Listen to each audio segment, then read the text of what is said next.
Hey, this is Diamante, and you're watching Head Rush TV.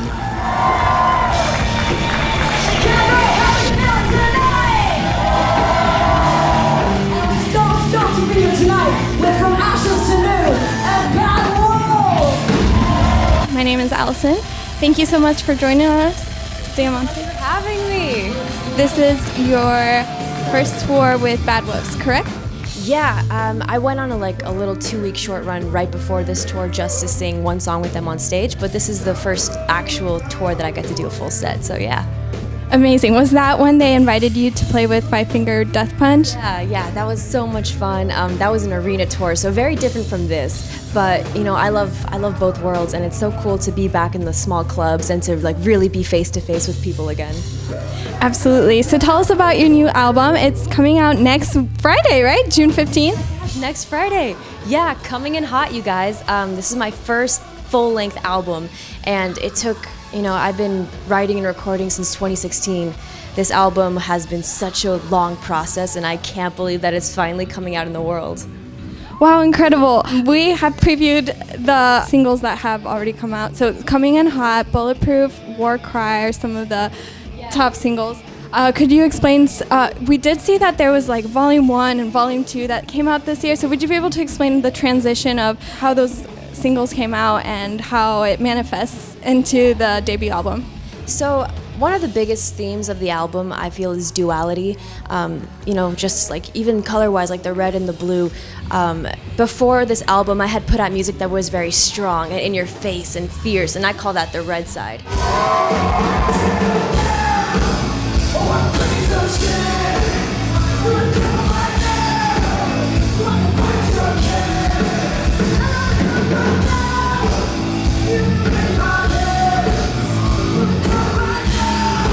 And while that is a side to me, was still this whole other side that I hadn't shown the world, like being vulnerable, being scared, being sad, and to me that's the blue side. And so that's why I felt it had to be split up into 2 volumes, Volume 1 being the red, Volume 2 being the blue, and the blue one has, ballads and love songs, and so that's why we split it up into 2 parts, but all, Coming in Hot is gonna have all songs from Volume 1 and Volume 2, plus new songs. Wow, incredible. So you released a few music videos and million views already on a few of them, right? Could you describe the recording process for the music videos? Coming in Hot, we actually shot that at my producer's house, Howard Benson, and because we needed a pool in a house, and he's like, just shoot it at my house. And it's cool because that's actually where I recorded Coming in Hot. So it was full circle almost.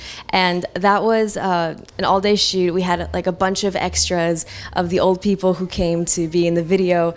And then there was a pool scene at nighttime, which was freezing. It was so cold, but you could never tell in the video.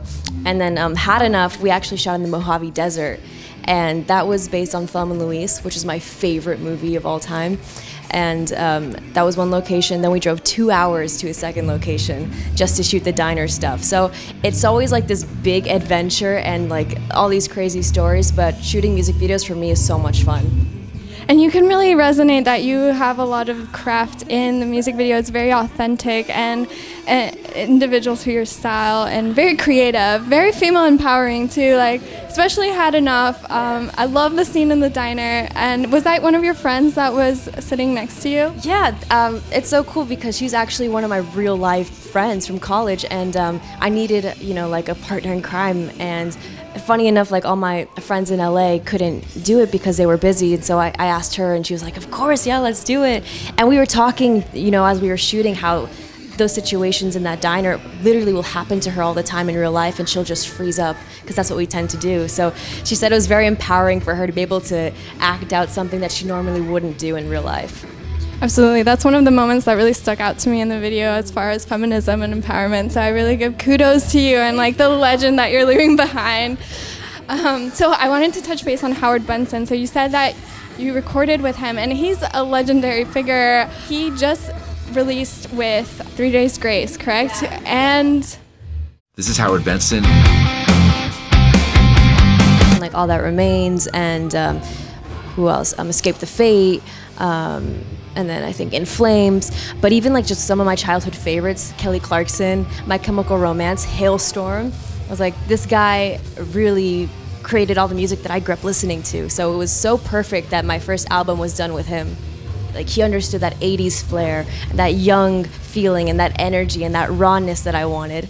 And from then on, I actually would just go into a bunch of sessions with all these songwriters. Like, every day would be somebody new. And through the course of this 18 months, I picked up on so many tricks songwriting, lyrics and melody. And Howard would sit with me, and we would go through all these demos that I would write, and he would say, yes to this, or no to this, or this could go this way, or this needs to be changed to this. And he was always thinking in the back of his mind how all these demos would become one full body of work. So he was kind of like the glue, like the guiding force. Wow, that's really incredible. I did read or hear in a previous interview that you did mention that he sort of helped have the talk about vulnerability. Yeah, he was actually the one who pushed me to go there, because he told me, like, people resonate with music and people connect to your music when you're honest and when you tell people what you're really feeling. And I realized, wow, I hadn't really gone there fully because I was afraid to. So I was, Howard was really the one who pushed me to go there, and I'm so glad that he did. You had such an empowering childhood. Like, already at such a young age, at 15, I want to say, you were already playing shows. And I think I heard that you went to School of Rock while you were summer camp or something.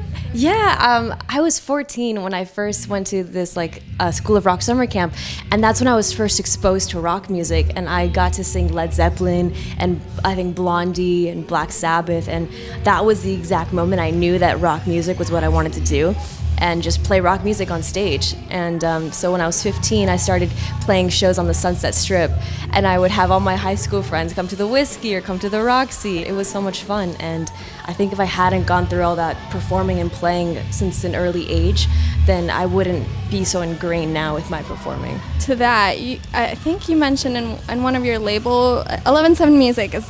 Yeah. Okay, so you all put out some videos, episode 1, 2, 3, 4, 5. So, and I remember that it said that at one point your family moved to Mexico. Would you tell us about a background of your culture? So my mom is Mexican and my dad is Italian. It's cool because I think having all these different backgrounds and cultures really actually resonates in my music. Like in this album, I actually get to sing in Spanish. So that was really cool, and I want to do that more in the future also. Lo Siento, right, is the name of the song? Yeah. Is the last track of the album, correct? Yeah. Originally it's for the song called I'm Sorry, and it was just so cool to sing it in Spanish because for some reason when you sing in Spanish, it's just such a pretty romantic language and it emotes all of this passion, and it's like the song tapped a different side when it was in that language. So that's why I want to do that with the other songs as well.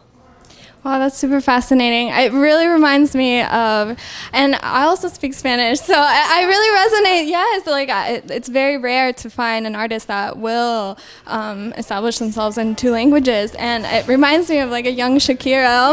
I love Shakira. She was when I was growing up, I would sing all her songs in English, and I would sing all the same exact songs in Spanish. So that's so cool that you said that. 80s influences, Joan Jett, of course, and she was part of the Runaways. In the past 2 days, while you've been on the road, what's sort of been your go-to? That's funny that you mentioned that because, the 80s women and 80s rock will always be my all-time influence. People ask me, who inspires you musically? That's them. But when I just listen to music every day, it's any genre, really. I don't stick to one genre. Even me and the guys in the band right now, when we're just driving for hours, our playlist is so diverse. We'll go from Marilyn Manson and Rob Zombie to The Weeknd, then we'll go to Post Malone, and then we'll go back to I think we're back to Metallica. So that's what's cool is that and I think that reflects in my music too. You hear a lot of pop elements, you hear some alternative elements, and that's really because I listen to everything. Wow, that's really encouraging and really cool to hear that you have such a variety of influences. Last thing is, how did you meet your current touring members? And I do recall that at one point you had an all-female tour. 2 years ago or 3 years ago, I had the all-female band, and they were super awesome, but a lot of them are in other projects now, and some of them have actually moved out of the country. So I had to find new players, and lucky enough, Max, who plays guitar, has actually been one of my best friends for a while. So he's in the band right now. And usually when I look for players, I ask other musicians or I network buddies, and or like LA has a lot of musicians to choose from. So sometimes I'll just do like a little round of auditions, and then I'll get to know the guys or the girls, and then from there we just go. I mean, it's been crazy with these guys. We had a week to rehearse before this run, and people are like, how many years you guys been together? I'm like, a week. but it's awesome, and it's been a lot of fun, and they're really cool. Awesome. Well, we're really excited to see the performance and coming in hot. So would you care to share some of your favorite songs from the album to perform live? Oh, okay. So my favorite one to perform live right now is War Cry, just because I get to be so angry, and I don't get to do that in everyday life, so it just comes out on stage, and it's so powerful, and it has this like we will rock you vibe. So that one's fun. Bulletproof is also another one I like. But yeah, coming in hot, June 15, almost here, next Friday. Absolutely. Well, thank you so much, Diamante, for spending the time with us. We encourage you to visit her web pages. Would you care to share your socials? Yeah, so my Facebook is This Is Diamante, Instagram is This Is Diamante, and Twitter is Diamante Band. And you can find all my tour dates at thisisdiamante.com. Thank you so much. Thank you so much for having me.